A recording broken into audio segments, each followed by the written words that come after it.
혹시 이런 상상 해보신 적 있습니까? 은퇴하면 드디어 자유로워질 거라고. 알람 없이 일어나고 하고 싶은 거 하고 여행도 다니고 온전한 나만의 시간 말입니다. 그런데 실제로는 정반대가 됩니다. 시간은 넘쳐나는데 뭘 해야 할지 모르겠고, 돈은 있는데 쓰기가 무섭고, 전화기는 하루 종일 조용하고, 가장 충격적인 건 통장에 1억이 있어도 매일 밤 불안해서 잠을 못 잔다는 겁니다. 대체 왜 이런 일이 벌어질까요? 58세에 명예퇴직한 박문정 씨의 이야기를 들어보시죠. 은행에서 30년 넘게 일한 분입니다. 누가 봐도 성공적인 은퇴였습니다. 퇴직금, 연금, 저축까지 합쳐서 경제적으론 전혀 문제 없었으니까요. 그런데 박문정 씨는 은퇴 1년 만에 이렇게 말했습니다. 차라리 회사 다닐 때가 나았어요. 월요일 아침 7시, 당신은 왜 눈이 떠집니까? 박문정 씨는 은퇴 전 30년 동안 새벽 6시면 저절로 눈이 떴습니다. 알람 울리기 전에 일어나서 아침 준비하고 바로 일터에 나서며 바쁘게 살았습니다. 언제쯤 이 루틴에서 벗어날 수 있을까 생각했습니다. 그런데 은퇴하고 6개월이 지나자 이상한 일이 벌어졌습니다. 요즘은 아침 9시에 일어나도 할 일이 없어요. TV 켜면 시끄럽고 책 읽으려니 눈도 침침하고 그냥 소파에 앉아 있는데 시간이 너무 안 가요. 일할 때는 시간이 없어서 괴로웠는데 은퇴하니까 시간이 남아서 더 괴롭습니다. 이게 바로 첫 번째 함정입니다. 우리는 돈이 불안을 없애준다고 생각하는데 실제로는 할 일이 없을 때 불안이 시작됩니다. 그럼 취미생활 하면 되지 않나요? 박문정 씨도 처음엔 그렇게 생각했습니다. 평일 아침 수영하고 오후엔 문화센터 가고 친구들과 등산도 다녔습니다. 드디어 내 시간을 사는구나 싶었습니다. 처음 6개월은 정말 좋았는데 1년쯤 지나니까 이상한 감정이 올라왔습니다. 이게 뭐 하는 건가 싶더라고요.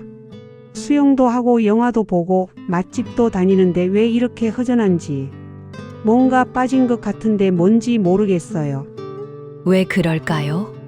여가란 바로 취미 생활을 뜻합니다. 여가는 일이 있을 때 의미가 있지요. 일주일 내내 여가 생활만 하다 보면 그건 잘 쉬면서 취미 생활을 하는 게 아니라 그냥 시간 때우기가 됩니다. 더 중요한 건 취미 생활만으로는 채워지지 않는 게 있다는 겁니다. 그건 바로 나는 누군가에게 필요한 사람이다라는 감각입니다. 회사 다닐 때를 떠올려 보세요. 고객 응대에 쩔쩔매고 매일 먹는 눈칫밥, 당연히 싫었고 빨리 은퇴하고 싶었습니다. 그런데 막상 이 모든 게 사라지면 사람은 무너집니다. 더 무서운 건 그 다음입니다. 회사 다닐 때는 전화가 너무 많이 와서 짜증났습니다. 거래처, 후배, 동료, 점심시간에도 주말에도 연락 옵니다. 그런데 은퇴하면 정반대가 됩니다. 오전 내내 전화 한 통은커녕 카톡도 조용합니다. 아무도 당신의 안부를 묻지 않습니다. 하루 종일 전화벨이 한 번도 안 울릴 때도 있어요. 처음엔 전화기가 고장난 줄 알았는데 그냥 아무도 날 찾지 않는 거였어요. 박문정 씨는 그때 깨달았습니다. 사람들이 자신을 필요로 했던 게 아니라 땡땡은행 박과장이라는 직함을 필요로 했던 거라는 걸. 많은 분들이 착각합니다. 나는 일에 치여 살아서 힘들었어. 이제 자유로워졌으니 행복할 거야. 큰 오산입니다. 일은 스트레스였던 게 아니라 당신의 정체성이었고 존재 이유였던 겁니다. 생각해 보세요. 30년을 땡땡은행 박문정 과장으로 살았습니다. 명함이 곧 당신이었습니다. 그런데 은퇴하는 순간 명함이 사라집니다. 이건 전업주부도 해당됩니다. 자식들 다 키우고 나니 할 일이 없습니다. 정체성이 사라지니까 자신감도 사라졌습니다. 이게 은퇴 후 가장 먼저 무너지는 것입니다. 박문정 씨는 경제적으론 문제가 없습니다. 퇴직금과 연금까지 합치면 충분합니다. 그런데 이상하게 돈 쓰기가 무서워졌습니다. 외식 한 번 하는데도 이 돈이면 한 달 생활비인데 이런 생각이 들어요. 남편이 여행 가자고 해도 나중에 미루게 돼요. 사실 돈이 없어서가 아니에요. 그냥 마음이 불안해요. 왜 이런 일이 생길까요? 내 역할과 목적이 사라진 상태에서는 돈이 있어도 이게 언제까지 갈까? 병원비는 감당할 수 있을까? 같은 생각만 커집니다. 돈이 안전망이 아니라 불안을 잠시 가리는 커튼이 되는 겁니다. 그리고 진짜 문제는 여기서부터 시작됩니다. 역할이 없으니까 사람을 만나기 싫어집니다. 할 이야기가 없으니까 연락이 끊깁니다. 연락이 끊기면 나는 더 외로워집니다. 외로우니까 자식에게 집착하게 되지만 자식들은 바쁘고 내 서운함만 계속 쌓입니다. 서운해서 집에만 있게 됐더니 움직임이 줄어드니까 건강은 점점 나빠집니다.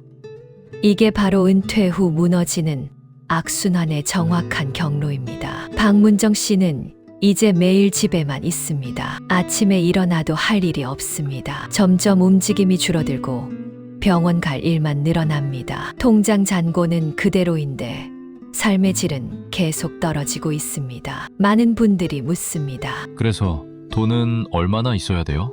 아직도 모르시겠습니까? 그게 핵심 질문이 아닙니다. 진짜 질문은 이겁니다. 은퇴 후 나는 어떤 역할을 가질 것인가?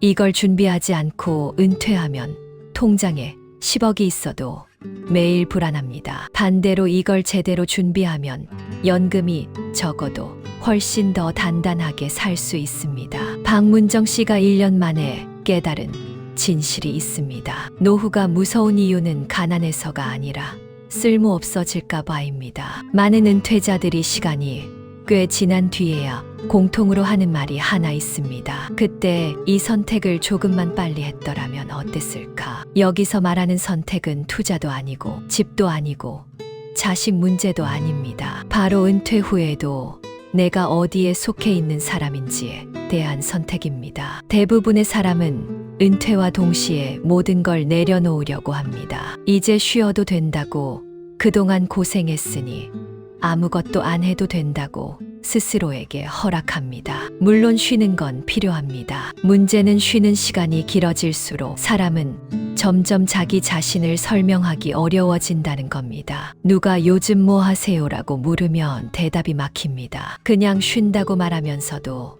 마음 한구석이 불편해집니다. 이 질문에 대답하기 어려워지는 순간 사람은 자신도 모르게 움츠러듭니다. 일을 계속하라는 말이 아닙니다. 돈을 벌라는 이야기도 아닙니다. 중요한 건 역할입니다. 아주 작아도 좋고 남들이 알아주지 않아도 괜찮습니다. 다만 스스로에게 나는 아직 쓰임이 있다고 말할 수 있는 자리 하나는 필요합니다. 그걸 준비하지 않은 사람은 돈이 있어도 매일 자신을 의심하게 됩니다. 오늘 하루는 의미 있었나?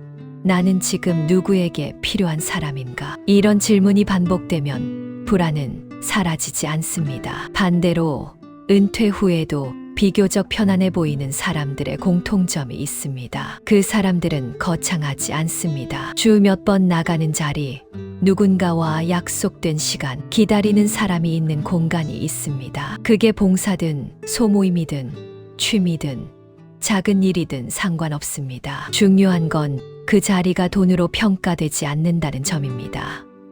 그럼에도 불구하고 그 사람들은 스스로를 가치 없는 존재로 여기지 않습니다. 그래서 노후의 불안은 돈의 많고 적음보다 하루를 설명할 수 있느냐 없느냐에서 갈립니다. 오늘 하루를 누군가에게 말할 수 있는가, 스스로에게 납득시킬 수 있는가, 이 차이가 생각보다 큽니다. 많은 분들이 이걸 은퇴 후 한참 지나서야 깨닫습니다. 이미 관계가 줄어들고 몸이 예전 같지 않고 마음이 위축된 뒤에 말입니다.